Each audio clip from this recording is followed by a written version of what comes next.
अहमदाबाद से कनक Ben screen पे। कनक ma'am hi, good afternoon. कनक ma'am कब से शेयर बाजार से जुड़े हो आप, कितना समय हो गया और आपकी पहली क्वेरी कौन सी है मैम? मैं 2007 से जुड़ी हुई हूँ। ओह, ये बहुत गिरा था बाजार, उससे जस्ट पहले घुसे थे आप?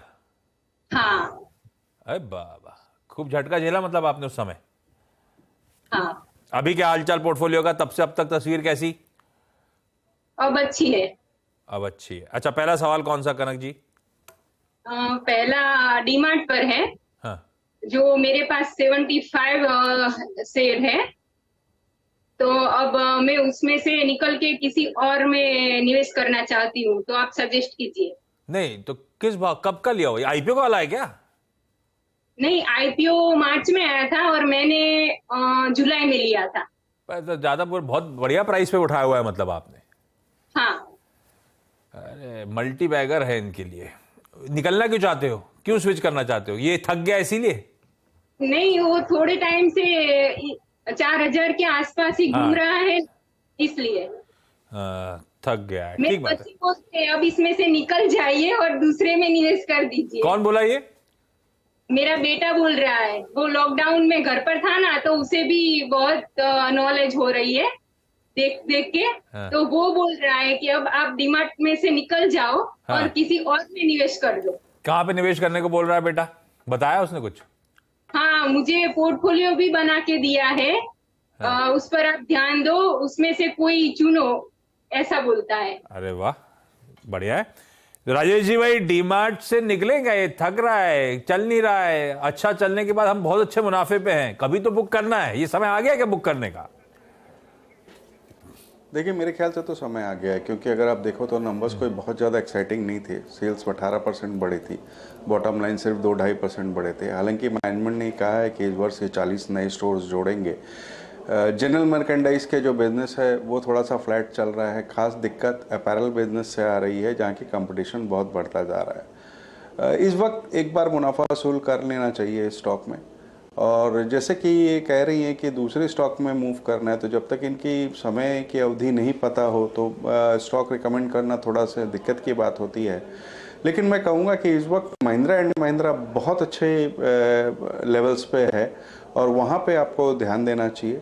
अगर आपके समय सीमा 6-9 महीने की हो तो वहाँ पे आप बिल्कुल निवेश कर सकती हैं। भाई, बेटे ने जो कहा है सही कहा है। राजेश सर भी कह रहे हैं निकल जाने का समय आ गया स्टॉक से। अब वो जो उसने पोर्टफोलियो बनाया, आप स्टडी करिएगा साथ में बैठ के, उसके रैशनल समझिएगा और फिर शायद यहाँ से मुनाफा बांध के मूव किया जा सकता है। बढ़िया कॉल है उसका भी। मुंबई में अंकिता जी रेडी हैं। Ankita ma'am, good afternoon. Ankita ma'am, आप मुंबई में क्या करते हो अंकिता मैम, और कब से शेयर बाजार से जुड़े हो? सर मैं एज अ मेकअप आर्टिस्ट काम करती हूँ फ्रीलांस, और बाकी के टाइम में मैं शेयर मार्केट की स्टडी करती हूँ। अरे वाह अंकिता मैम। अच्छा, कितना टाइम हो गया फिर शेयर बाजार में, और ट्रेडिंग कर रहे हो या लंबी अवधि के लिए स्टॉक उठा रहे हो? नहीं सर, मुझे 2 साल हो गया इसमें। अभी मेरा क्वेश्चन ये था कि मेरे पास टाटा केमिकल के 700 शेयर लिए थे मैंने। तो अभी एक्चुअली मैंने वो शॉर्ट टर्म के लिए लिए थे। तो मुझे यही है कि मैं बेच दूं या सेल कर दूं अभी फिलहाल के लिए। बहुत माल ले लिया था टाटा केमिकल्स का एक साथ आपने। 12 आपने लिए। ऐसा कुछ लंबी अवधि छोटी अवधि कुछ नहीं, किसी टाटा केमिकल आइडिया कहां से आया था? खुद का चॉइस था क्या? एक्चुअली मेरे भाई ने मुझे सजेस्ट किया था हाँ। कि टाटा केमिकल के रिजल्ट भी आने वाले थे, तो हाँ। उसने मुझे बोला कि आप रिजल्ट अच्छे आए तो फिर प्रॉफिट निकाल के आप चले जाओ। और बुरे आए तो? बुरे आए तो भी चले जाओ। मतलब वो भी कंफ्यूजन था कि क्या करे एग्जैक्टली। इसलिए बोली एक बार हमारे एक्सपर्टी से कंसल्टेशन कर लूँ तो बेटर रहेगा। नतीजे तो थोड़े गड़बड़ा गए थे मेरे ख्याल से, है ना? जी। ठीक बात है भाई। Rajesh sir, Tata chemicals quantity अच्छी खासी लिया तो ट्रेडिंग रिजल्ट्स पे कॉल था। अभी लकीली 10-12 रुपए मेरी बाइंग से ऊपर ही चल रहा है। निकल जाऊं या अंकिता का बेसिक आइडिया कमाना है शेयर बाजार से, यहीं बैठे रहूं, कमाई होगी? देखिए, सभी का बेसिक आइडिया यही होता है कि शेयर बाजार से कमाई हो। तो ये तो अपने जगह एक बेसिक प्रिंसिपल है I would say. Tata chemicals की जहाँ तक बात है, कंपनी बहुत शानदार है। पहली तिमाही के नतीजे थोड़े दबाव में आए थे, 12% के आसपास बॉटम लाइन में ड्रॉप आई थी। सोडा एस के प्राइस बहुत क्रैश कर गए। जो यूज़र इंडस्ट्रीज़ है उन्होंने अपनी खरीदारी थोड़ी धीमी कर दी, क्योंकि उन्हें ये उम्मीद है कि मंगोलिया से कुछ सस्ते दामों में मिल जाएगा। इस सब कारणों से वक्ती तौर पे थोड़ा सा दबाव देखा जा रहा है। और अगर टेक्निकली भी आप देखें तो बार बार ये 1050, 1060 तक जाके वापस गिर जाता है। तो अगर आपका शॉर्ट टर्म का नज़रिया है तो मैं कहूँगा 1040, 1050 के आसपास आता है तो वहाँ मुनाफा वसूल कर ले। लेकिन लंबी अवधि में अगर आप रख सकती हो तो ये स्टॉक बहुत अच्छा रिटर्न आने वाले 1 साल में दे सकता है। डिसाइड आपको करना है कि आपको ट्रेडिंग करनी है या लॉन्ग टर्म रखना है। इस वक्त होल्ड की ही सलाह रहेगी। अच्छा, क्विकली एक राउंड सवाल का और कर लेते हैं राजेश सर। दीक्षा मैम, अगला सवाल कौन सा? सर मैंने टीवी 18 लिए था 54 रुपीज पे 1100 शेयर्स 1.5 साल पहले। अभी यार तो इसका सर तो कुछ नहीं, 54 वाला 43 पर है। आपको पता है ये स्टॉक कंपनी करती क्या है? सर ये आपका ही, मुझे पता है, आपका चैनल देखते रहते हैं। बस ठीक है, तब ठीक है। आज राजेश सर क्या कर रहे हैं यार, ये चल नहीं रहा है। सर रहने की सलाह रहेगी। हालांकि लोग सोचेंगे कि मैं बायस्ड हूँ, बट नहीं, ये स्टॉक में बने रहना चाहिए। 60 channels, Jio, IPL, I think prospects बहुत अच्छे हैं, बने रहना चाहिए। होल्ड करें, डिस्क्लेमर ले आइएगा स्क्रीन पे भाई।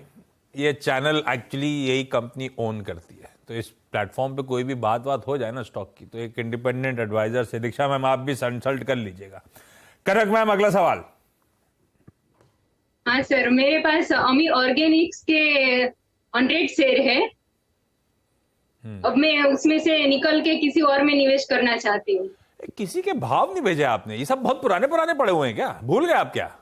नहीं, ये मेरे पास 1.5 साल से है। हाँ, तो अभी रखूं या निकल जाऊं? वैसे तो निकलने का ही मन है। बेटे ने क्या कहा? नहीं, बेटे ने कहा निकाल दो। बेटा तो बोलता है थोड़ा सा प्रॉफिट हो निकाल दो, शॉर्ट टर्म करो, लॉन्ग टर्म नहीं। राजेश सर क्या करें, बेटे की माने क्या? मान सकते हैं, क्योंकि केमिकल्स में दबाव बना हुआ है, एक्सपेंशन वगैरह में समय लगेगा, निकल जाएं। स्विच कर लें BSE में, या आपके FIM इंडस्ट्रीज में, GNA एक्सेल्स में ऑटो एंसिलरी अच्छा परफॉर्म कर रही है तो स्विच कर लें। दीक्षा मैम, पहला सवाल कौन सा?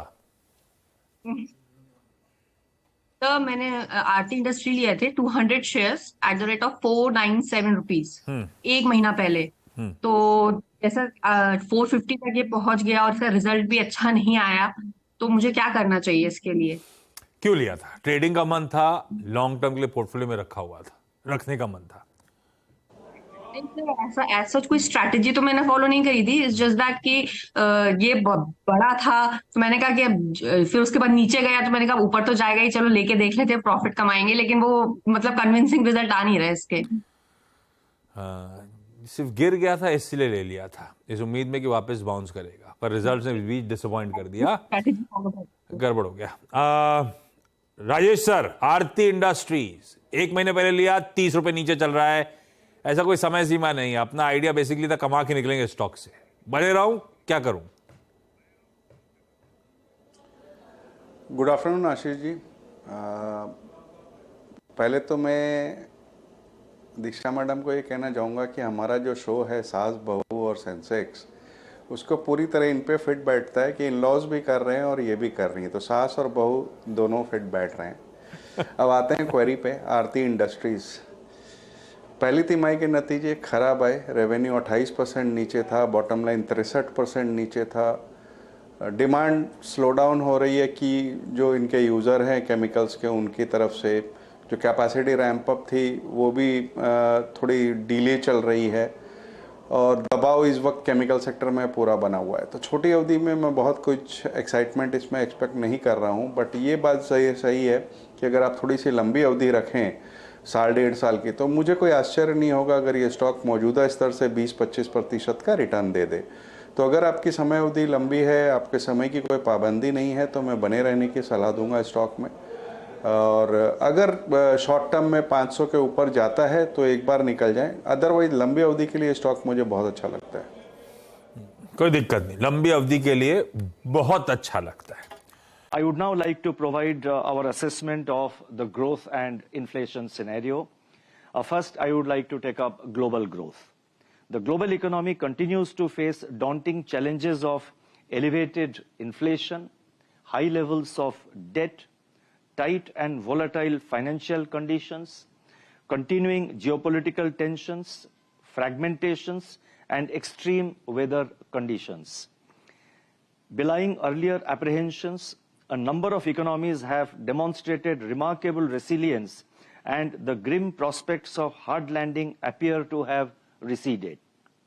Nevertheless, global growth is likely to remain low by historical standards in the current year and also in the next few years, despite upward revision in the global growth forecast for 2023 by the International Monetary Fund. World merchandise trade volume growth is projected by the WTO to decelerate from 2.7% in 2022 to 1.7% in 2023. Headline inflation is easing unevenly across countries and remains above the target in major economies.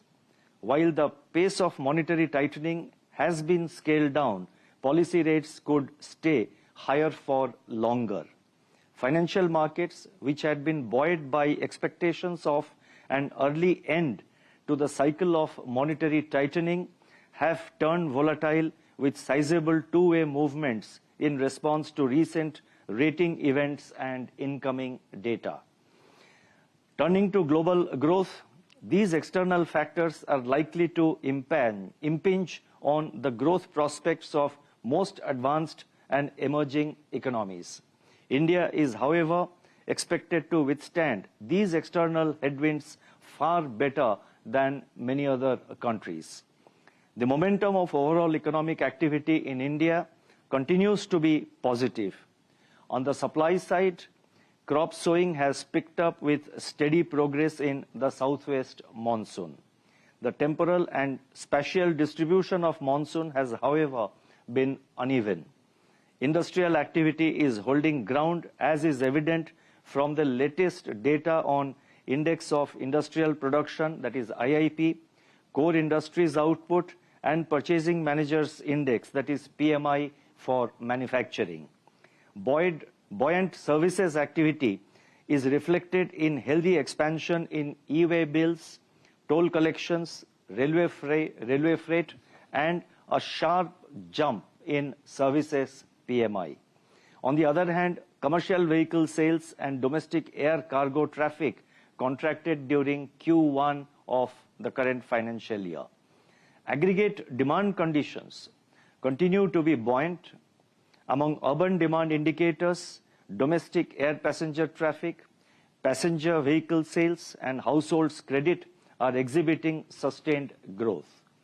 In the case of rural demand, tractor and fertilizer sales improved in June, while two-wheeler sales moderated. High growth in agricultural credit and improving sales volume of major fast-moving consumer goods, that is FMCG companies, suggest incipient recovery in rural demand, which will be reinforced by improving Kharif prospects. So what I have done under growth is that first I highlighted about the supply conditions, the supply side factors. Then I have highlighted the aggregate demand conditions consisting of both rural and urban demand. And let me now turn to investment activity. Investment activity gained further steam on the back of government capital expenditure, rising business optimism, and revival in private capex in certain key sectors.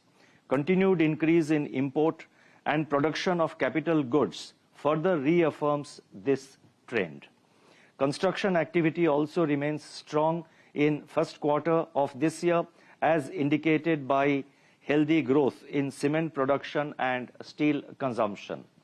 Capacity utilization in the manufacturing sector at 76.3% remained above the long period average, remained above the long-term average of 73.7%. The total flow of resources to the commercial sector from banks and other sources taken together has increased by rupees 7.5 lakh crore during the financial year 23-24 so far, that is up to July 28th, as compared with 5.7 lakh crore a year ago. So just to repeat the figures, the flow of resources to the commercial sector in the current year so far is 7.5 lakh crore, and in the corresponding period of last year, it was 5.7 lakh crore. On the downside, however, merchandise exports and non-oil, non-gold imports contracted further in June, and the growth in services exports decelerated amidst slowing external demand. Looking ahead, these underlying developments and the upcoming festival season are expected to provide support to private consumption and investment activity. The spillovers emanating from weak external demand and protracted geopolitical tensions, however, pose risks to this outlook. Taking all these factors into consideration, real GDP growth for 2023-24, that is for the current year, is projected at 6.5%, with Q1 at 8%, Q2 at 6.5%, Q3 at 6%, and Q4 at 5.7%. Real GDP growth for Q1 of next financial year, that is 24-25, is projected at 6.6%. The risks are evenly balanced. Let me now turn to inflation. Ankita ma'am, अगला सवाल। Sir मेरे पास जोमेटो के 400 shares है at the rate of ₹80। तो मुझे ये confusion हो रहा है कि मैं उसे लॉन्ग टर्म के लिए रखूं या फिर शॉर्ट टर्म के लिए रखूं। सब कंफ्यूजन है भाई, मुनाफा दिखने लगा बड़े अरसे बाद, निकलने की रखे रहे मल्टी, कंफ्यूजन ही कंफ्यूजन है। रखते हैं राजेश सर आप? 80 की बाइंग है, 15 रुपए मुनाफा हो रहा है। देखिए, मुनाफे में पहली बार कंपनी आई है। अब ये देखना पड़ेगा, क्योंकि मुनाफा बहुत छोटा आया है, कंटिन्यू हो पाता है या नहीं। थोड़े से फॉर्च्यून्स चेंज होने लगे हैं, बट इस वक्त रिस्की बेट है। आप 15 रुपये के प्रॉफिट में बैठी हैं, चाहे तो 2, 4, 5 रुपया और देख लें, एक बार निकल जाए तो बेहतर होगा। चलिए, इस नोट पर Diksha ma'am, Kanak ma'am, Ankita ma'am, thank you so much इस प्लेटफॉर्म पे जुड़ने के लिए, अपनी क्वेरीज यहाँ पे रेज करने के लिए। बता दें कि मनी कंट्रोल पर दिए गए विचार एक्सपर्ट्स के अपने निजी विचार होते हैं।